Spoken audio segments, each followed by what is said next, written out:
വളരെ വേഗത്തിൽ ഒഴുകുന്ന തണുത്ത വെള്ളം മുഖത്തേക്ക് അമർത്തി തളിച്ച് വീണ്ടും അലക്ക് തുടർന്നു. തോടിന്റെ അരികിൽ നിൽക്കുന്ന കൈതപ്പൂവിന്റെ മനം കുളിർക്കുന്ന മണം ഇളം കാറ്റിൽ പരന്നു. ആ നേരം ഡ്രസ് മാറി നന്ദൻ ഒരു മൂളിപ്പാട്ടോടെ അടുക്കളയിൽ കയറിയിരുന്നു.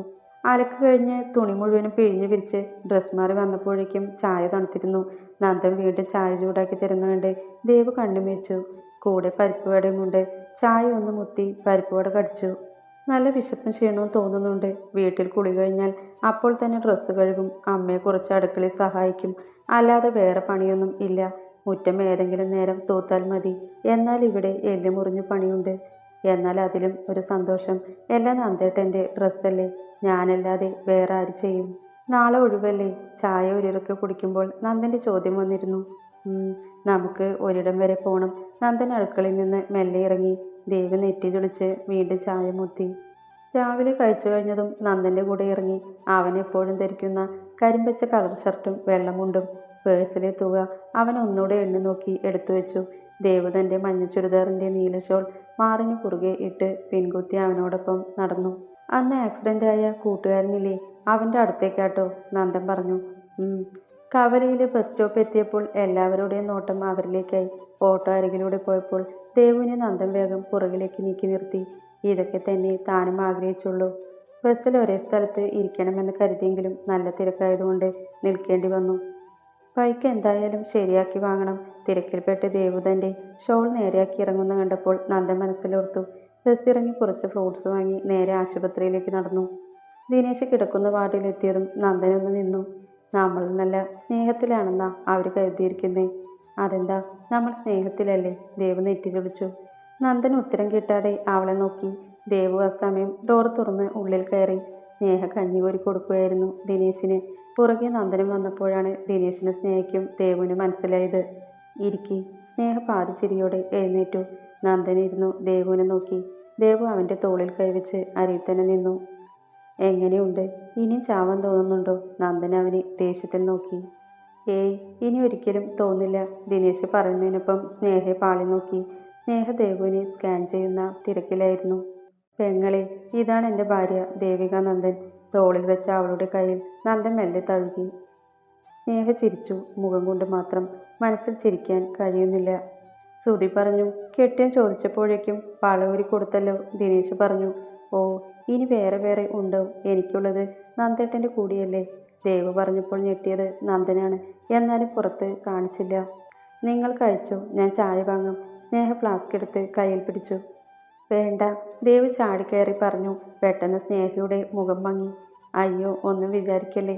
ഞാൻ വന്നതിൽ പിന്നെ നന്ദേട്ടന് പുറത്തു നിന്ന് ഒന്നും വാങ്ങിക്കഴിക്കാൻ സമ്മതിക്കില്ല. അതുകൊണ്ടാ. സ്നേഹ ചിരിക്കാൻ ശ്രമിച്ചു. ദിനേശിൻ്റെ കണ്ണുകളിൽ ആരാധന. നന്ദൻ അത് കണ്ട് ഒന്ന് പുളകം കൊണ്ടു. ശരി, എന്നാൽ ഞാൻ ഇറങ്ങട്ടെ. നന്ദൻ എഴുന്നേറ്റു. യാത്ര പറഞ്ഞ് രണ്ടാളും പുറത്തേക്ക് ഇറങ്ങി. എന്ത് സ്നേഹ, അവരെ തമ്മിൽ കണ്ണു തട്ടാതിരിക്കട്ടെ, ദിനേശ് പറഞ്ഞപ്പോൾ സ്നേഹയൊന്ന് മൂളി. എന്തിനാ ഇങ്ങനെ കള്ളം പറയുന്നേ? നന്ദൻ തൻ്റെ പുറകിൽ വരുന്ന ദേവുവിനെ തലതിരിച്ചു നോക്കി. ഞാൻ കള്ളം പറയാറില്ല. ദേവു നന്ദൻ്റെ കൈകൾ ചാടിക്കേറി വിരൽ കോർത്തു. അവനൊന്ന് പകച്ചുപോയി. ദേവുവിനൊരു കൂസലുമില്ല. നന്ദൻ കൈയിലേക്ക് നോക്കിയപ്പോൾ കണ്ടത് പുറകിൽ തങ്ങളെ നോക്കുന്ന സ്നേഹയാണ്. നന്ദൻ ആ കൈയിൽ മുറുകെ പിടിച്ചു. ദേവുവിൻ്റെ ഉള്ളിൽ വീണ്ടും പ്രതീക്ഷ. നീതു പറഞ്ഞ പോലെ ഇനി സൈലൻ്റായി ഇരുന്നിട്ട് കാര്യമില്ല. എനിക്ക് വിശക്കുന്നു. ഹോട്ടലിൽ നിന്ന് അടിക്കുന്ന ചിക്കൻ ബിരിയാണിയുടെ മണം പിടിച്ച് ദേവു കെഞ്ചി. വാ. അവളെയും കൂട്ടി ഹോട്ടലിൽ കയറി ഒരുമിച്ച് കഴിച്ചു. അവിടെ വലിയ വീമ്പ് പറഞ്ഞു പുറത്തു നിന്ന് കഴിക്കില്ലെന്ന്. നന്ദൻ്റെ പ്ലേറ്റിലെ പുഴുങ്ങിയ മുട്ട കൂടി അവൻ ദേവുവിന് എടുത്തു കൊടുത്തു.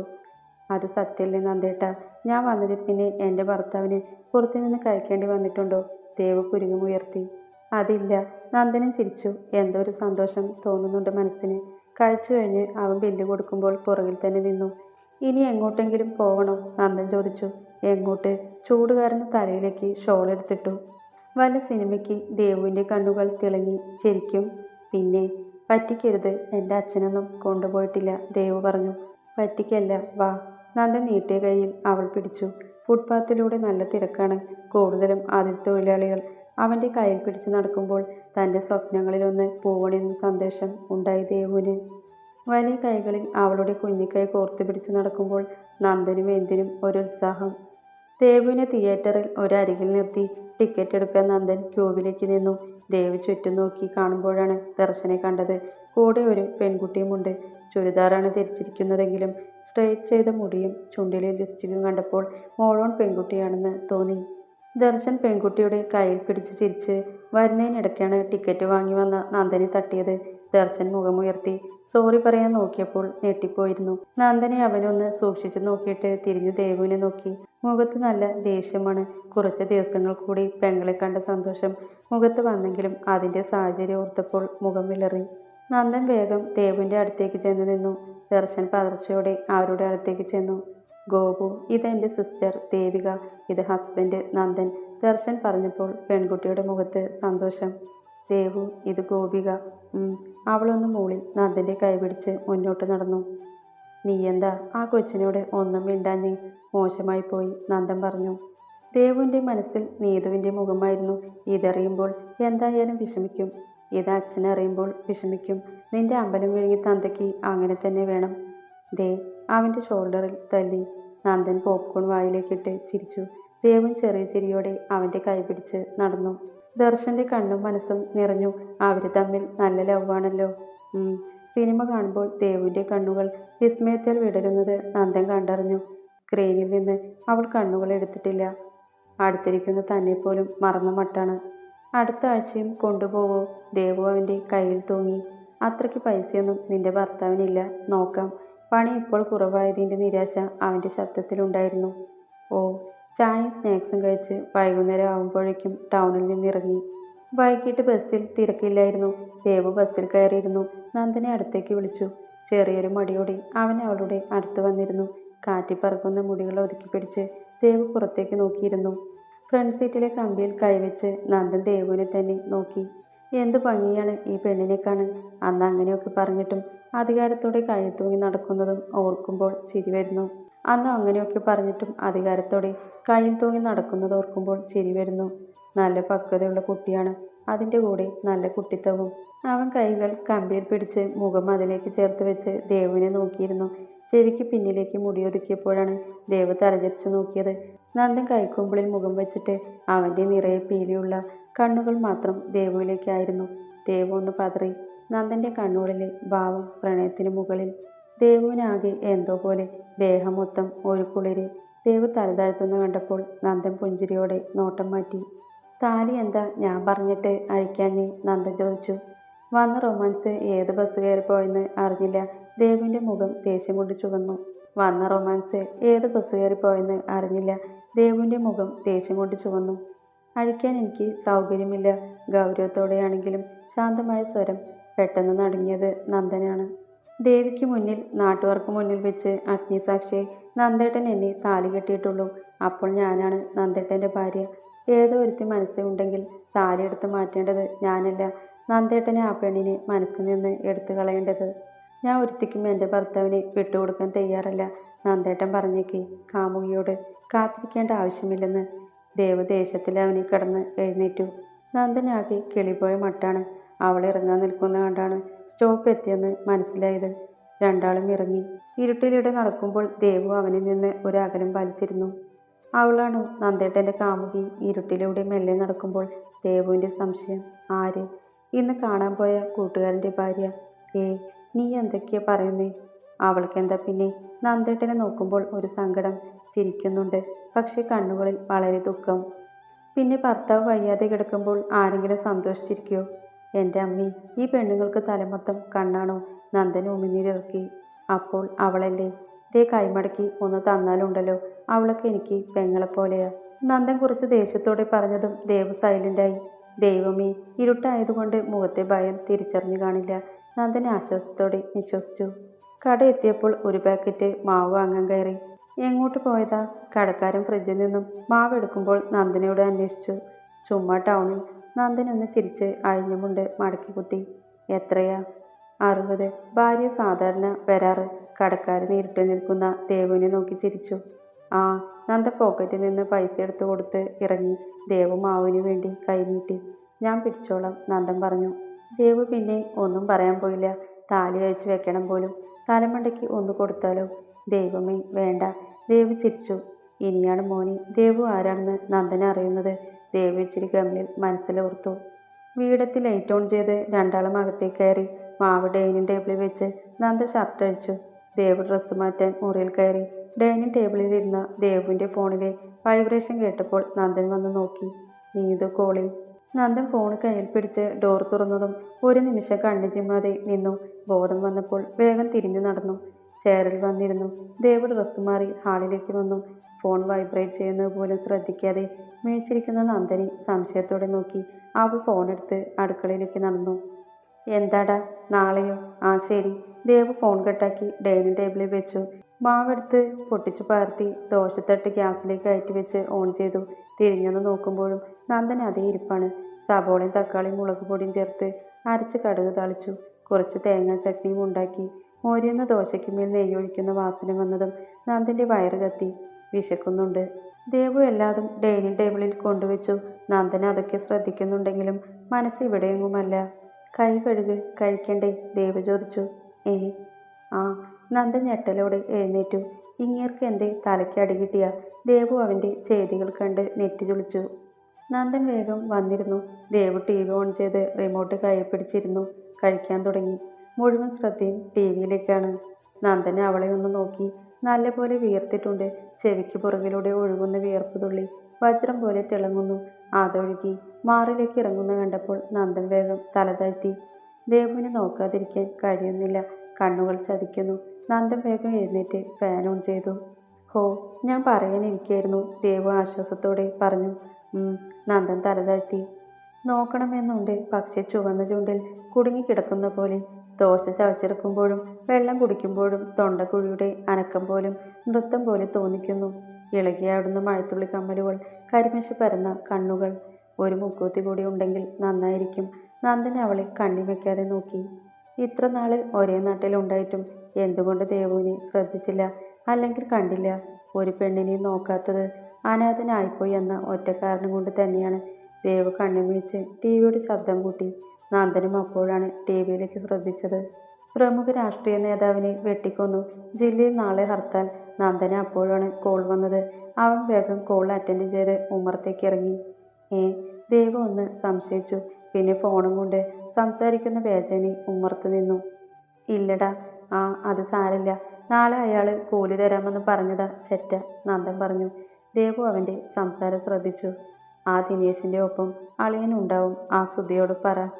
നന്ദൻ ഫോൺ കട്ട് ചെയ്ത് പോവണമെന്നറിഞ്ഞതും ദേവു തൻ്റെ ഫോണ് സൈലൻ്റാക്കി ചെവിയോട് ചേർത്തു. നന്ദൻ തിരിഞ്ഞപ്പോഴാണ് ദേവുവിനെ കണ്ടത്. ഫോണിൽ നല്ല സംസാരമായതുകൊണ്ട് അവൻ ഉള്ളിലേക്ക് നടന്നു. ദേവു നെഞ്ചിൽ കൈവച്ചു.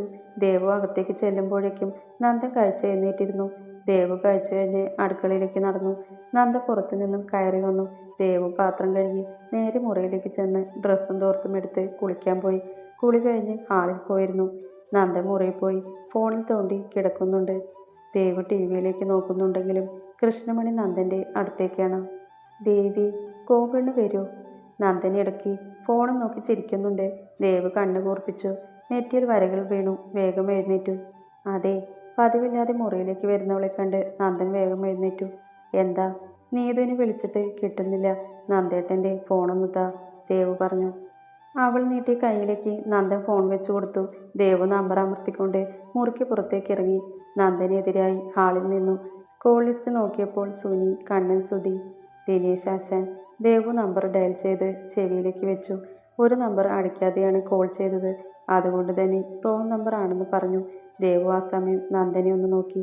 കൈകുത്തി അതിൽ തലതാങ്ങി ദേവുവിനെ തന്നെ കണ്ണി വയ്ക്കാതെ നോക്കിക്കിടക്കുകയാണ് കക്ഷി. ചെറിയ ഇരുട്ടാണെങ്കിലും തന്നെയാണ് നോക്കുന്നതെന്ന് അറിഞ്ഞപ്പോൾ ദേവു ഫോൺ ചെവിയിൽ നിന്നെടുത്ത് റീസെൻ്റ് ആപ്സ് നോക്കി. ലൂഡോ ആണ് ഓൺലൈനായി. അയ്യേ എന്നൊരു ഭാവം മുഖത്ത് വരാതിരിക്കാൻ ശ്രമിച്ചു. വീണ്ടും കോൾ ലിസ്റ്റ് എടുത്ത് അവൻ്റെ കയ്യിൽ ഫോൺ കൊടുത്തു. വിളിച്ചോ? ഫോൺ തിരികെ വാങ്ങുമ്പോൾ നന്ദൻ അറിഞ്ഞുകൊണ്ട് തന്നെ ദേവുവിൻ്റെ കയ്യിൽ ഒന്നുരസി. കിട്ടുന്നില്ല. വേറെ കള്ളത്തരമൊന്നുമില്ലെന്നറിഞ്ഞപ്പോൾ ദേവുവിൻ്റെ മനസ്സിൽ സന്തോഷം. ദേവു തിരികെ നടന്നു. നന്ദൻ്റെ കണ്ണുകൾ അവളിൽ തന്നെയായിരുന്നു. അവൾ പോകുന്നത് നോക്കിക്കിടന്ന നന്ദൻ തല ഒന്ന് കുടഞ്ഞു. ഈ പെണ്ണ് വഴിതെറ്റിക്കും. വീണ്ടും ഫോണിലേക്ക് നോക്കിക്കിടന്നു. ദേവു ടി വിയിൽ തന്നെ നോക്കിയിരിക്കുന്നുണ്ട്. മിഴികൾ വിടർത്തി. ലൂഡോയിൽ തൻ്റെ ഊഴം വരുമ്പോൾ ഫോൺ വൈബ്രേറ്റ് ചെയ്യുമ്പോഴാണ് നന്ദൻ ദേവുവിൽ നിന്ന് നോട്ടം മാറ്റുന്നതും. കോമഡി കണ്ട് ചിരിക്കുമ്പോഴും നുണക്കുഴികളിലും അധികം അറിയാത്ത കട്ടപ്പല്ലിലേക്കും മിഴികൾ പായുന്നു. ദേവു ഉറക്കം വരാതായപ്പോൾ നന്ദനെ നോക്കി. അവിടെ അപ്പോഴും ഫോണിൽ തോണ്ടി കിടക്കുകയാണ്. തെണ്ടി ഒന്ന് പിറുപിറുത്ത് എഴുന്നേറ്റ് ടി വി ഓഫ് ചെയ്ത് മുറിയിലേക്ക് നടന്നു. നന്ദൻ അവൾ എഴുന്നേൽക്കുന്ന കണ്ടപ്പോൾ എന്തോ നിരാശ. കണ്ണുകളടച്ച് മുഖത്തേക്ക് കൈകയറ്റി വെച്ചു. ഉറങ്ങാൻ കഴിയുന്നില്ല. മുന്നേ കണ്ട കാഴ്ചയാണ് കണ്ണിലും മനസ്സിലും. ചുരിദാറിൻ്റെ ടോപ്പ് അഴിച്ച് കൈ പിടിച്ച് അലമാരി തപ്പുന്ന ദേവു. അവളൊന്ന് തിരിഞ്ഞെന്നെങ്കിൽ ഉറപ്പായും തന്നെ കണ്ടേനെ. അവിടെ നിന്ന് മാറാൻ ബുദ്ധി പറയുന്നുണ്ടെങ്കിലും മനസ്സ് സമ്മതിച്ചില്ല. ഒരു വട്ടം കൂടി ആ കാഴ്ച മനസ്സിൽ പതിഞ്ഞാണ് മാറി നിന്നത്. ഛേ, ഞാൻ എന്താ ഇങ്ങനെയൊക്കെ ചിന്തിക്കുന്നേ? ഛേ, ഞാൻ ഇത്രയ്ക്ക് വൃത്തിവെട്ടാനായോ? നന്ദൻ സ്വയം പഴിച്ചിട്ട് കമിഴ്ന്ന് കിടന്നു. ദേവുവിന് കിടന്നിട്ട് ഉറക്കം വന്നില്ല. വാർദ്ധക്യം ബാധിച്ച പോലെ. ഫാൻ കറങ്ങുമ്പോൾ നല്ല ശബ്ദമുണ്ട്. നന്ദന് പിന്നെയും കോൾ വരുന്ന ശബ്ദം കേട്ടപ്പോൾ ദേവു ചെവികൾ കൂർപ്പിച്ചു. നന്ദൻ ചിരിയോടെ സംസാരിക്കുന്നത് വ്യക്തമല്ലെങ്കിലും കേൾക്കുന്നുണ്ട്. ഹാളിലെ ലൈറ്റ് ഓൺ ചെയ്തിട്ടുണ്ട്. ചാരിയിട്ട ഡോറിനിടയിലൂടെ വെളിച്ചം വരുന്നത് അറിഞ്ഞു. ദേവു. ഡോറ് തട്ടുകേട്ടപ്പോൾ വേഗം ഉറക്കം നടിച്ച് കിടന്നു. ദേവു. നന്ദൻ അവളുടെ ഒച്ചയൊന്നും കേൾക്കാതായപ്പോൾ ഡോർ മെല്ലെ തള്ളി. തിരിഞ്ഞു കിടക്കുന്നവളെ കണ്ടപ്പോൾ കണ്ണു തള്ളി. ഈ പെണ്ണ് ചുണ്ടിനടിയിൽ പിറുപിറുത്തു. ദേവു അവിടെ നിന്നുകൊണ്ട് തന്നെ വിളിക്കുന്നുണ്ട്. ഓഹോ, അപ്പോൾ ഞാൻ വന്ന് വിളിക്കുന്ന പോലെ വിളിക്കത്തില്ലല്ലേ? ദേവു അങ്ങനെ തന്നെ കിടന്നു. നന്ദൻ വീണ്ടും അരികിലേക്ക് വന്നു. ദേവു. ദേവു അരികിൽ വന്ന് വിളിച്ചിട്ടും അവൾ എഴുന്നേറ്റില്ല. കണ്ണു തുറന്ന് തന്നെയാണ് കിടക്കുന്നത്. ഇരുട്ടായതുകൊണ്ട് അറിയുന്നില്ല കെട്ടിയൻ. ദേവു തോളിൽ മെല്ലെയൊന്ന് തട്ടി. ദേവു ഞരക്കത്തോടെ മൂളി. ദേവു എഴുന്നേൽക്ക്. നന്ദൻ ഉറക്കെ പറഞ്ഞതും ദേവു സംശയത്തോടെ എഴുന്നേറ്റിരുന്നു. എന്താ? കണ്ണു തിരുമ്മി ഉറക്കം നടിച്ചു. എൻ്റെ കൂട്ടുകാരൻ വരുന്നുണ്ട്, ദേ ഇപ്പോൾ എത്തും, നന്ദൻ പറഞ്ഞു. ഓ അതാണോ? ദേവു മടുപ്പോടെ ബെഡ് വിട്ട് എഴുന്നേറ്റു. അവൾ ഹാളിലേക്ക് വരുമ്പോൾ നന്ദൻ മുറിയിലെ ഫാൻ ഓഫ് ചെയ്തു. ദേവു പാറിപ്പറന്ന് കിടക്കുന്ന മുടി നേരെയാക്കി. മുറ്റത്ത് ബൈക്കിൻ്റെ ശബ്ദം കേട്ടതും നന്ദൻ ചെറിയ പുഞ്ചിരിയോടെ ഡോർ തുറന്നു. സുധിയും സുനിയും ചെറിയ ചിരിയോടെ ഉമ്മറത്തേക്ക് ഇറങ്ങി. വാട, അകത്തിരിക്കാം. നന്ദൻ ഡോറിൻ്റെ അടുത്തു തന്നെ നിന്നു. ഏയ്. രണ്ടാളും തിണ്ണയ്ക്കുമേൽ ഇരുന്നു. പെങ്ങളെവിടെ? ദേവു നന്ദനെ അകത്തേക്ക് നോക്കി വിളിച്ചു. കണ്ണാടി നോക്കി നിന്ന ദേവു പുഞ്ചിരിയോടെ ഉമ്മറത്തേക്ക് വന്നു. അവൾ ഉറങ്ങുമായിരുന്നു. സുധിയൊന്ന് ആക്കി മോളി. നന്ദൻ അവനെ കലിപ്പിച്ചു നോക്കി. നന്ദൻ ചുമരിനോട് ചേർത്തിട്ടിരിക്കുന്ന ചെയറിലിരുന്നു. ദേവു അവൻ്റെ തോളിൽ കൈവച്ച് നിന്നു. കല്യാണമാണ് പെങ്ങളെ. സുധി കല്യാണക്കുറി നീട്ടി. ഒരുമിച്ചാണോ? ദേവു ചോദിച്ചു. ആ, ചേച്ചിയും അനിയത്തിയും, സുനി പറഞ്ഞു. ഇരട്ടകളാ, നന്ദൻ പറഞ്ഞു. ദേവു അവരെ നോക്കി. വലിയ സാമ്യമൊന്നും തോന്നുന്നില്ല. അപ്പോൾ തലേ ദിവസം തന്നെ എത്തണം. പിന്നെ പെണ്ണിൻ്റെ വീട്ടിലേക്ക് രാവിലെ 8:30 ഇറങ്ങും. കുറച്ച് ദൂരമുണ്ടേ. ദേവു തലയാട്ടി. എന്നാൽ ഞങ്ങൾ ഇറങ്ങട്ടെ? നിൽക്ക്, ചായ വെച്ചിട്ടുണ്ട്. ഏയ് വേണ്ട പെങ്ങളെ, ഇപ്പോൾ കുടിച്ചാൽ പിരിയും. നന്ദൻ ഉറക്കെ ചിരിച്ചു. രണ്ടാളും യാത്ര പറഞ്ഞു പോകുമ്പോൾ ദേവും നന്ദനും മുറ്റത്തേക്ക് ഇറങ്ങി നിന്നു. അടുത്ത ആഴ്ചയല്ലേ? ദേവു ചോദിച്ചു. എന്തോ ആലോചിച്ച് നിൽക്കുന്ന ദേവുവിൻ്റെ മുഖത്ത് നിന്ന് കണ്ണെടുക്കാതെ നന്ദൻ മൂളി. ദൈവമേ, ഡ്രസ്സൊന്നുമില്ല. പരാതി പറഞ്ഞു ഓടുന്നവളെ നന്ദൻ മീച്ചു നോക്കി. 2 അലമാര മൊത്തം അവളുടെ ഡ്രസ്സാണ്. അതിൽ തികയാതെ തൻ്റെ മുറിയിലുള്ള അലമാരയിൽ കൊണ്ടുവച്ചിട്ടുണ്ട്. പെണ്ണല്ലേ വർഗം. നന്ദൻ ഒന്ന് നിശ്വസിച്ച് അകത്തേക്ക് കയറി.